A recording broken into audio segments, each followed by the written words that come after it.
The man who built the most dominant cars in the history of Formula One just confirmed the upgrade. His entire season now hangs on. Not a new front wing, not a floor tweak. A near-total rebuild of the AMR26, landing on both cars at a single Grand Prix right before the summer break. Fernando Alonso is waiting on it to decide whether he ever races again. Aston Martin has spent a fortune and hired a legend to build the slowest car on the grid, and this one weekend is the whole bet. So how does Adrian Newey, of all people, end up here? And when he was asked the one question that actually matters, how much faster this thing will be, why did the greatest designer alive refuse to answer it? A new nose. Substantially reworked aerodynamic surfaces across the whole car. Weight stripped out of the chassis and the gearbox. So much of it that the team had to send the front of the car back through crash testing and re-homologate it just to make the changes legal. A revised rear suspension. All of it arriving on both cars at once, at one specific race. This is the single biggest swing Adrian Newey has taken since he walked into Aston Martin, and he has confirmed every piece of it himself. The target he has set is blunt. Get the car very close to the minimum weight limit. Right now, the AMR26 is reported to be carrying somewhere between 10 and 15 kilograms of excess weight. And in Formula One, that is not a detail. Weight is lap time in its purest form. Every kilogram over the limit costs you in every corner of every lap. So the headline of this whole upgrade is simple. Newey is trying to take the anchors off the car. And yet, when Newey was asked the one question every fan actually wants answered, how much faster the new car will be, he refused to give a number. Flat refusal from the most successful designer in the history of the sport. His reason for refusing is the most revealing thing he said all year, and it exposes something uncomfortable about the state of this team. That comes later. What Newey is trying to rescue is worse than the results sheet suggests. Aston Martin sits 10th out of 11 teams, 1 point after 9 rounds. The only car behind them belongs to Cadillac, a team that did not exist last season. And that single point was not even earned on merit. It came at Monaco, where Alonso finished 10th, only after penalties dropped 2 cars ahead of him. At Silverstone, Alonso qualified 22nd, Stone last, and then his car broke on the way to the grid before the race even started. That is the car this upgrade has to save. It is not just the results, it is the way the thing moves. On heavier fuel loads, the AMR26 behaves like it is driving on a frozen lake, sliding through corners the drivers should be able to take flat. A 2-time world champion, one of the finest car field drivers ever to sit in a cockpit, has been wrestling something that will not stay planted. When a driver of Alonso's caliber cannot make a car work, the problem is baked into the machine. And the new nose, the reworked surfaces, the stripped weight, every part of the Hungary package is aimed squarely at that sliding, overweight, downforce-starved car. Now, the man himself has broken his silence, and what he said is not what a struggling team usually admits on camera. He did not spin it. He did not blame the engine or the rules or bad luck. He sat down for a long interview released by Aston Martin and laid the problem out in plain terms. The car is significantly overweight. It is lacking downforce, and the aggressive design direction that got them into this mess was, in his words, largely pushed by him. Adrian Newey, the designer behind title-winning cars at Williams, McLaren and Red Bull, is telling you that the slowest car on the grid came from a concept he championed without exploring the alternative. That is not a man managing his reputation. That is a man who has decided the only way out is to tell the truth first and then out-engineer it. And this year, the buck genuinely does stop with him. For the first time in a career spanning 3 decades, Newey is not just the technical brain. He took on the team principal role as well, running the whole operation on top of designing the car. So when the AMR26 struggles, there is no wall between the designer and the boss to hide behind. They are the same person. He owns the concept, he owns the direction, and now he owns the fix that is about to hit the track. Newey has also pointed at something deeper than the car itself. He has talked about the factory. Aston Martin's operation still traces back to the old Jordan and Silverstone era site, and some of the internal processes, the way the team actually goes about designing and building a car, had been patched and bodged over the years rather than rebuilt. The simulation tools were not correlating properly with the real world. In plain terms, the machine that builds the machine was not working right. You cannot fix a car quickly when the tools you use to design it are lying to you. That is part of why this upgrade took so long to arrive. Then there is the engine. Aston Martin switched to Honda Power for 2026, and the early races were brutal. The power unit was vibrating so hard it was damaging the battery, and, according to reports, so rough the drivers could feel it through their hands in the cockpit. On top of that, the Honda unit is believed to be carrying a serious power deficit, with the rival Red Bull and Ford effort treated as the benchmark. So, Aston Martin is heavy, short on downforce, and down on power, all in the same season. That is not one thing to fix, that is everything. The decision that tells you the most about how deep the hole really is came earlier. Newey did not just fail to fix the car quickly, he made the deliberate choice to stop trying for months. The weight of that decision is hard to overstate. A team sitting 10th, embarrassed most weekends, chose to freeze the car and bring almost nothing new for race after race. In a normal season, that would be surrender. Newey calls it the right decision. His reasoning is cold, and it is logical. Bolting small parts onto a fundamentally flawed car buys you a 10th here and there, while burning through a budget cap that limits how much any team can spend. He decided the money was better spent building one large step than a series of tiny ones, so he pulled the resources, pointed them at a single package, and told his own team to accept looking slow in the meantime. That is the reckoning at the center of this story. Aston Martin is not upgrading a good car, it is attempting a rescue, and the entire rescue is aimed at one race. That race is the Hungarian Grand Prix. Newey confirmed it directly. The upgrade comes to both cars at the Hungaroring, the final round before the summer break, and the timing is not an accident. There was an earlier expectation that the new car and a new engine would arrive together at Spa, in Belgium. That plan got dropped. Spa is all long straights and top speed, exactly where a heavy, underpowered car suffers most, so debuting there made no sense. Hungary is tight, twisty and slow, the kind of circuit that rewards a car that changes direction well and punishes raw power the least. If the new package is going to look good anywhere, it looks good there. That decision to split the car and the engine apart is smarter than it first sounds. Bring the aero package to Spa, and even a transformed car would still get swallowed on those enormous straights by rivals with more power, and the whole upgrade would look like a failure on debut. First impressions matter, to the fans, to the drivers, and to a nervous owner. Newey knows a strong first showing builds belief, and a weak one sinks it, regardless of what the car is really capable of. So he is choosing the circuit that flatters the changes he made, and holding the engine step back for a track where it will not be immediately drowned out. That is not just engineering. That is stage management. And it means Spa, the race that comes first, is going to be brutal. Aston Martin heads there with the old heavy car and the same down-on-power engine onto one of the fastest circuits of the year. Expect them to struggle badly, maybe embarrassingly, one last time. Then the story flips the following weekend in Budapest. So do not judge this team by what happens at Spa. Judge them by what rolls out of the garage 7 days later. The package has been sold in some corners as a B-Spec, a whole new concept, a different car. It is not, and the team has pushed back on that framing directly. The chassis and gearbox architecture stay fundamentally the same. Newey is not scrapping the design and starting over. He is stripping the weight and rebuilding the aerodynamics on top of the same core. That distinction reveals what he actually believes. He thinks the concept can work. It was just too heavy and too draggy to ever show it. And this is not being treated as the final word either. The Hungary package is the big swing, but reporting suggests it is the first stage of a longer aerodynamic push, with more expected to follow later in the season. So the picture is not one magic upgrade that either saves the year or does not. It is the opening move of a development war. Aston Martin intends to keep fighting all the way to the end of the season, exactly the way the front-running teams do. The difference is, those teams are fighting over wins. Aston Martin is fighting to climb out of last but one. There is logic in leaving the bones alone.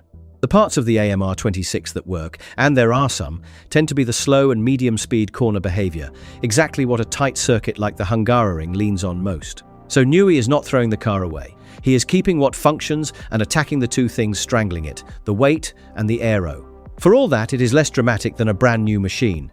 This is not reinvention. It is Newey trying to unlock the car he already has, which returns to the single most important question anyone asked him. How much faster will it actually be? And on that, the greatest designer alive did something strange. He refused to answer. Newey was asked directly for a number, and he would not give one. His explanation gives the whole thing away. He said the team is predicting a large step, but that he is reluctant to put specific figures out there, because their simulation tools are not yet as sophisticated or as well correlated as they need to be.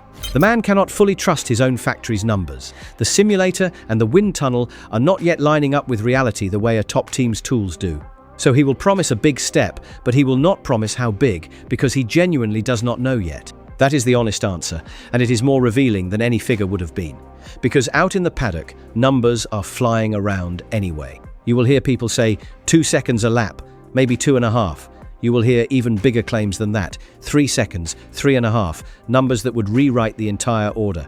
Strip those back to what a credible source will actually stand behind, and it shrinks fast. The most concrete estimate points to a gain of more than a second from the chassis changes, plus perhaps a couple of tenths from the engine step later.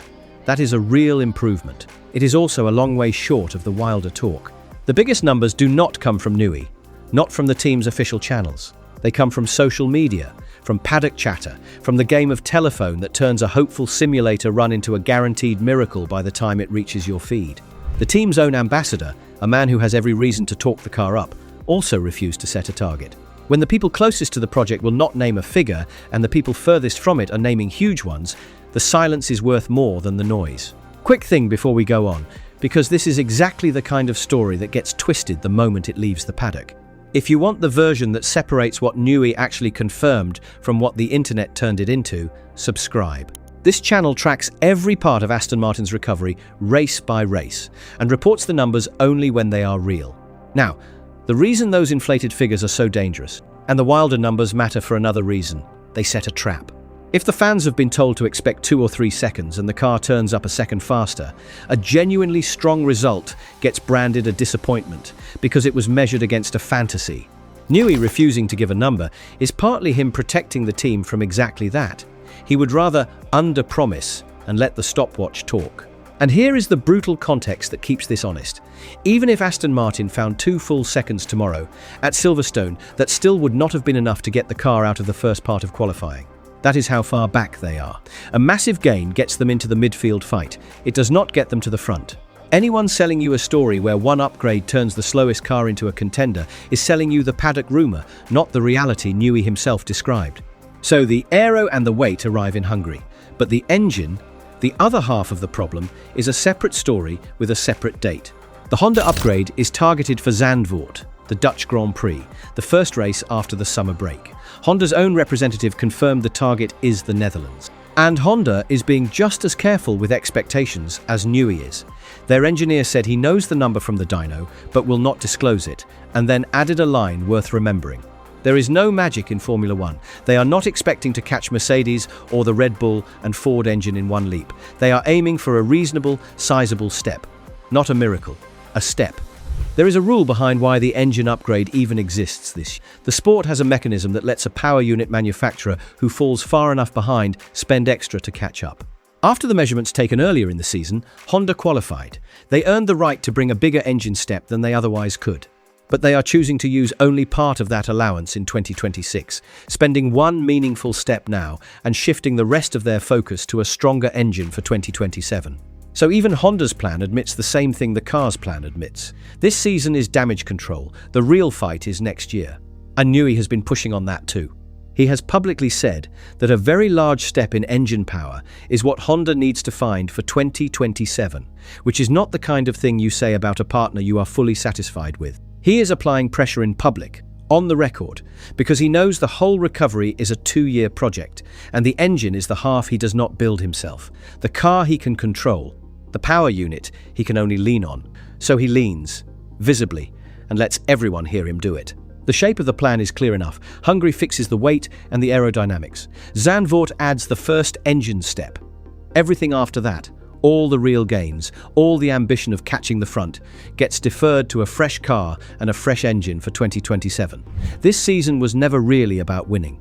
It was about learning, about getting the tools inside the factory to finally tell the truth, and about proving to 2 drivers and 1 very impatient owner that the trajectory is pointing up.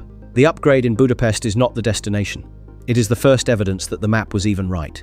The stakes here are not just about lap time. They are about 2 reputations, and one of them belongs to a 45-year-old. Fernando Alonso's contract runs out at the end of this season. He turns 45 in July, and the decision on whether he keeps racing into 2027 is one he plans to make over exactly this summer break, the break that begins the moment the Hungarian Grand Prix ends. So, the upgrade does not just arrive before Alonso's decision.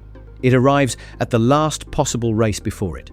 Whatever that car does in Budapest is the freshest, loudest piece of evidence Alonso will have when he sits down to decide his future. Newey knows it, and he has said as much. He talked about Alonso really looking forward to the upgrade, and said that if it performs, they hope he will be in the cockpit for another season, calling his experience and his feel for the car a tremendous asset. The pressure underneath that is obvious. A strong upgrade is not just points, it is the argument that keeps a 2-time champion in the sport. But Alonso, being Alonso, will not let anyone pin his whole future on one weekend. He has said the decision is not solely connected to the upgrade, that if the car is good or bad, there are other factors he still has to think about. And he set a bar that should worry Aston Martin more than any single result. He called this only the first step in the plan and said it cannot be the last one. In other words, one good race does not buy his loyalty. He wants proof the whole trajectory is real. The team clearly wants him to stay. Senior figures inside Aston Martin have said flatly that Alonso is too fast to retire, and on pure pace they are right. Even in the worst car of his career, he has been dragging it further up the grid than it deserves to be. That is exactly the kind of driver you want in the seat when a car is improving, because he can tell you what the new parts are actually doing and where the next bit of lap time is hiding. Losing him now, right as the car might turn a corner, would be the cruelest possible timing. That is the quiet drama of the summer. Newey needs Hungary to go well, partly to keep his own project on track and partly to keep his lead driver from walking away from it. Alonso needs Hungary to go well to justify one more year of a sport that has given him everything except a car worthy of him lately. Two men, one weekend, both with something enormous riding on the same set of new parts, and neither of them can be sure what those parts will do until the car rolls out of the garage. There is a human detail underneath all of this that makes Newey's silence earlier in the season make more sense. In that same interview, he admitted he had been through a difficult period with his health. He said he was not 100% last year, that he had to balance health and work far more carefully than before. The most successful designer in the sport was quietly not at full strength while trying to turn around the worst car of his career. That is context the hype around this upgrade tends to skip. And Newey owned another failing that most team bosses would bury. He admitted he had been guilty of not spending enough time with Alonso and Lance Stroll, not sitting with his drivers and walking them through exactly what the team was trying to achieve. For a designer of his stature to say that out loud is rare. It is also a clue about how the AMR26 went so wrong. A car built partly in isolation, pushed hard in one direction by a team whose tools were not yet talking to each other properly. So it all comes down to Hungary. There, the aero and weight package lands, and for the first time all season, we get to see whether Newey's frozen car gamble was genius or denial. If the car jumps into the midfield fight and out of the last place battle, the reckoning turns into a comeback and the whole approach is vindicated. If it brings half a tenth and the car is still scrapping with Cadillac at the back, then the most expensive bet in the paddock has failed, and it failed publicly with a legend's name on it. Then comes Zandvoort and the engine, the second checkpoint, where we find out if Honda's careful, no magic step is enough to matter or just enough to notice. And running underneath both of those races is the countdown on Alonso's decision, ticking toward a summer break, where a 45-year-old will look at whatever Newey has built and decide if it is worth one more year of his life. The upgrade has a date. The problems are on the record. Newey has told you the car is too heavy, that the concept was his, and that he froze the season on purpose to make this one swing count. He has told you almost everything. The one thing he would not tell you is how fast the car will actually be, and now you know why. He does not know either. Nobody does. Not until it hits the track in Budapest. If you want to see whether Newey's gamble pays off, this is the channel that breaks down every step of it, race by race, the moment the numbers are real. Subscribe now, because the next chapter of this story gets written the second that car turns its first lap in Hungary, and you are going to want to know exactly what it does before anyone else tells you what it means.